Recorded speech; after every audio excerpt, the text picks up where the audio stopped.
Alfa Romeo team boss Frédéric Vasseur says the team's first choice of driver for 2021 is to keep Kimi Raikkonen if the Finn wants to continue. I'm Thomas Marr, be sure to like and subscribe for the very latest Formula 1 news. Kimi Raikkonen's contract comes to a conclusion at the end of this season, with his 2-year contract at Alfa Romeo expiring. There's a big question mark over whether the Finn, as the eldest and most experienced driver on the grid, has any desire to continue racing, as the team are struggling to escape the lower midfield. For the 2007 World Champion, it's a long way from race wins and podium finishes in 2020, and he's yet to indicate what he wants to do next year. Team boss Frédéric Vasseur said over the Tuscan Grand Prix weekend that the team's first driver choice for next season is to keep Raikkonen, having previously praised the job Kimi is doing this year. Asked whether the team would keep him on if Kimi indicates he wants to stay, Vasseur said, "Yeah, sure, but if we're all interested to collaborate and the collaboration is good, it will make sense to continue." Antonio Giovinazzi's contract also comes to an end this year, with his seat under threat from the rising stars of the Ferrari Driver Academy. Formula 2 Championship leader Mick Schumacher is rumoured to be set for Alpha tests between now and the end of the season, and is a possible shoe-in for a race seat. Robert Schwartzman, Marcus Armstrong and Callum Ilott are also contenders, but Vasseur says Kimi still tops their shopping list. "Yeah, but you have some Ferrari junior drivers, but you have Kimi first for us, to know what he wants to do and what we want to do with him, and then we'll see with the other ones." In the course of September, we'll have the discussion with our drivers about next year, and then we'll decide together what we have to do.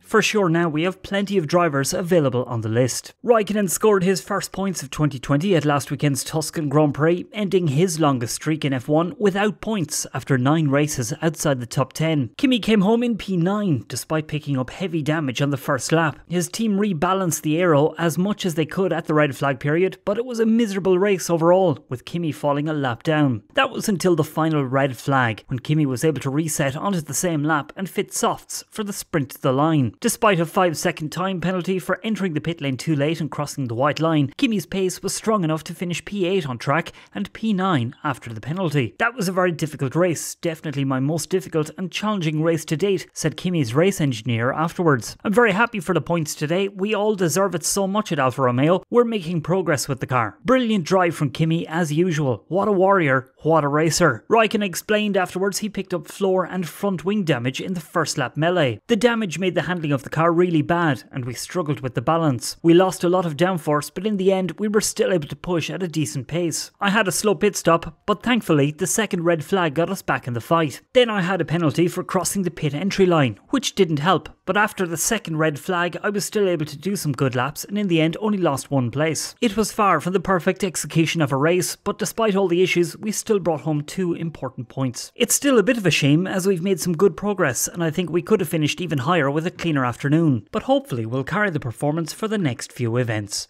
That's it from me for the moment. Don't forget to like and subscribe, and follow me on Twitter at Thomas Marr on F1.